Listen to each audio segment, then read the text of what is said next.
Well, the world has signed COP28. To those out there who are congratulating themselves on the historic win, that's crazy. They say it's because it's the first time the world has expressed a unified desire to end the use of fossil fuels and transition the global economy away from them. It's the first COP where the words fossil fuels are actually included in the draft decision. But I feel like this should have been decided at the first COP, not the 28th. I mean, an area twice the size of Poland burned in Canada this year, and some of it is still going, with zombie fires burning peat underground over winter. This is what my friends and I wanted to see.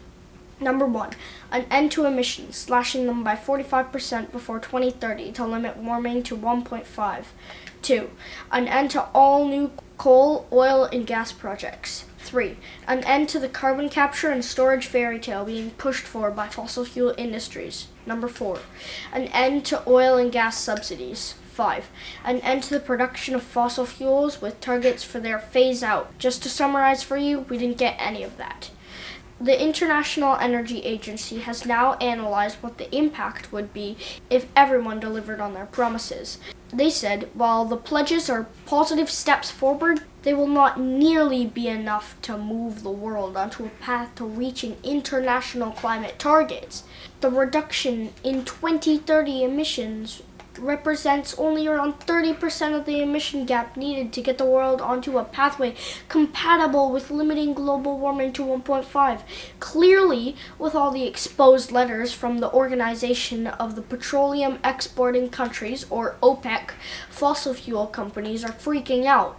But they're also winning, and it really was an oil and gas trade show. There were a record number of 2,456 fossil fuel lobbyists registered for this year's event, compared with 636 last year. Environmental Defense found that 35 people with ties to the fossil fuel sector were part of Canada's official delegation alone, compared with 8 last year. At least 37 fossil fuel deals were brokered in the halls. None of that promises to be any different at COP29, scheduled to take place next year in OPEC plus Azerbaijan, yet another oil and gas producing country, for the 3rd consecutive time. In a shocking last-minute injustice, the president approved the agreement while 35 small island nations were outside in the hall.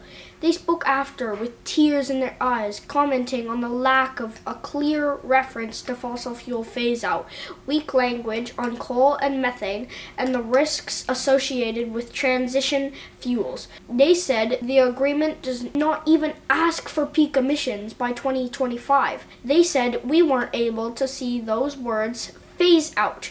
We weren't able to see the timeline or even mechanism in which countries are responsible to phase out. The fossil fuel industry still expands to this day, and they're making billions, and that's not enough for us.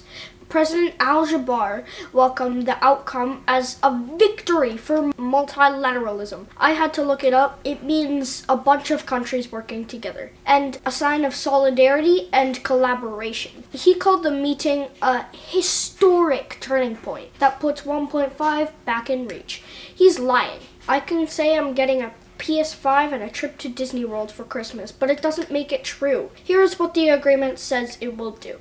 Triple renewable energy capacity and double annual energy efficiency improvements by 2030. Accelerate efforts towards the phase not out but down of coal.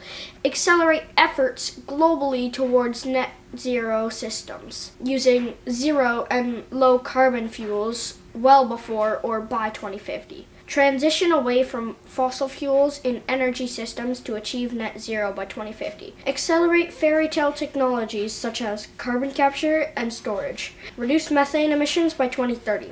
Phase out inefficient fossil fuel subsidies as soon as possible, as opposed to efficient fossil fuel subsidies. Everyone is talking about how great it is to finally have a loss and damage fund, but it has less put in it than the cost of all the delegates to fly to UAE and stay there for 2 weeks. Here are some of the words of the Youngo youth delegation from the final evening. The conflict of interest that presides over this COP and the fossil fuel lobbyists in the halls tastes and smells like oil and gas, while crumbs have been left for climate finance. The participation of small island nations has been obstructed. We witnessed a horrendous injustice. The gaveling of the global stocktake text was met with thunderous applause in this room, but you have signed people's death warrants while they were outside the door and applauded yourselves for it.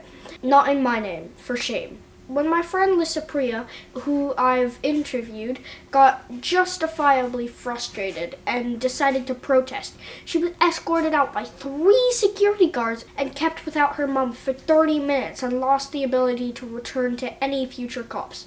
Guys, she's 12 and no one stood with her. By the way, it's not cool to have a children and youth pavilion and then make it almost impossible for kids to speak or attend.